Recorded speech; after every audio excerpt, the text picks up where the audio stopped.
आइए अब हम जानते हैं कि धन कुबेर पोटली का पूजन कैसे करना है। सर्वप्रथम तो दिवाली के अवसर पर भगवान कुबेर की माता लक्ष्मी जी के साथ पूजा करना अत्यावश्यक है। धन के कोषाध्यक्ष के रूप में भगवान कुबेर को ही चुना गया है। विविध प्रकार के धन देने की ताकत कुबेर भगवान के अंदर है।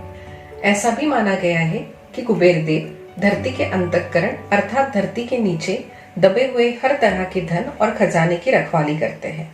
पूजा के लिए धन कुबेर जी की मूर्ति, धन कुबेर पोटली के पूजन के लिए सर्वप्रथम इस तरह से चौरंग या चौकी आप पूजा स्थान पे रख लें। उस पे आपको लाल या केसरिया रंग का कपड़ा बिछाना है। अगर आपके पास कुबेर यंत्र है या धन कुबेर जी की मूर्ति है तो थोड़े से चावल रखकर आप उस पे मूर्ति या यंत्र को स्थापन कीजिए। इस तरह से चांदी, पीतल या तांबे के थाल पे स्वास्तिक बना लें। उनको कुबेर जी के सामने आपको रखना है। थोड़े से चावल उस पर आपको रख देने हैं। चावल पर आपको दी गई धन कुबेर पोटली ओपन करके मतलब खोल के आपको उस पर रखनी है। कुबेर जी के 2 मंत्र आपको दिए गए हैं। सबसे पहले तो शुद्ध अंतःकरण से भगवान कुबेर को नमस्कार कीजिए। हल्दी, कुमकुम, चंदन, धूप, दीप, अगरबत्ती इसका छिड़काव उस पर करना है। एक हाथ में फूल लेकर कुबेर भगवान को अपने घर में निरंतर वास करने की प्रार्थना करनी है और कुबेर मंत्र जो कि आपको पूजा पेपर में दिया है उसका आप 108 बार जाप करें। 2 मंत्र आपको दिए गए। पहला मंत्र थोड़ा बड़ा है बट वो ज्यादा पावरफुल है। हो सके तो उसी का उच्चारण कीजिए और अगर नहीं कर सकते तो दूसरा छोटा आसान मंत्र आपको दिया गया है जो कि छोटा है। पहला मंत्र है ओम यक्षाय कुबेराय वैश्रवणाय धनधान्याधिपतये धनधान्य समृद्धि में देहि दाप्याय स्वाहा। और दूसरा मंत्र है ओम कुबेराय नमः। जो भी मंत्र आपको पसंद है आप उसका कमलगट्टे की माला पर 108 बार जाप कीजिए। जो फूल आपने हाथ में पकड़ा हुआ है उसको अभी आपको धन कुबेर पोटली में इस तरह से रख देना है। पोटली को बंद कर दीजिए। अपने हाथ में रख के कुबेर भगवान का स्मरण कीजिए। कुबेर भगवान को आशीर्वाद मांगिए और इस तरह से अपने माथे को लगाकर साल भर भगवान को अपने घर में स्थापित होने की प्रार्थना कीजिए। अब दूसरा आपका स्टेप है जिस जगह पे आपको ये धन कुबेर पोटली स्थापन करनी है वो जगह होगी आपका कैश ड्रॉवर।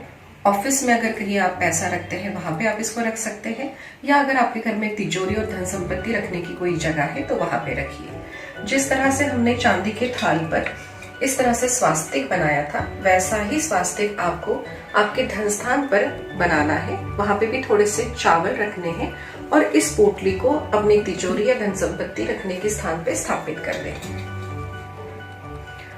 साल भर आप कुबेर भगवान को वहां पे स्थापित होने की, आने की और वहां पे स्थिर रहने की प्रार्थना कीजिए और वहां पे रखा हुआ धन, सोना, संपत्ति निरंतर बढ़ते रहे। निरंतर हमारे घर में धन धान्य और ऐश्वर्य इसकी वृद्धि होती रहे इसकी कामना कीजिए। यहाँ पे आपका पोटली पूजन समाप्त होता है।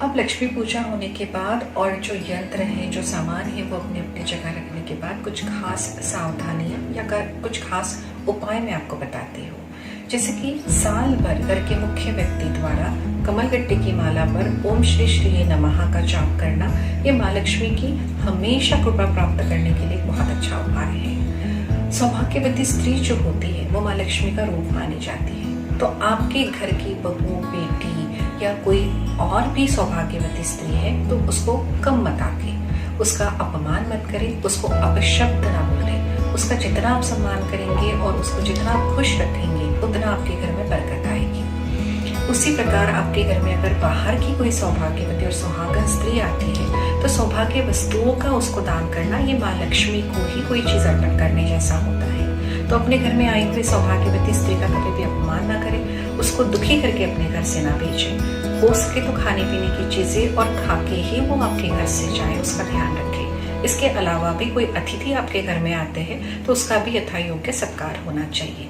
ये परंपराएं जिस परिवार में पाली जाती है उनके घर में तो माँ लक्ष्मी की कृपा हमेशा जरूर बनी रहेगी। तो इस चीज का खास ध्यान रखिए। एक बार फिर से मैं डॉक्टर अभिरुचि मेरे और मेरे एस्ट्रोलॉजी परिवार की ओर से आपको दिवाली की ढेरों शुभकामनाएं देती हूँ। आने वाला साल आपके परिवार के लिए स्वास्थ्यवर्धक हो, यशवर्धक हो, धनवर्धक हो और आपके मन की बहुत इच्छाएं जो है वो सारी पूरी हो जाए। यही मंगल कामना हम माँ लक्ष्मी के चरणों में करते हैं और दिवाली की अनेक अनेक शुभकामनाएं देते हैं। शुभ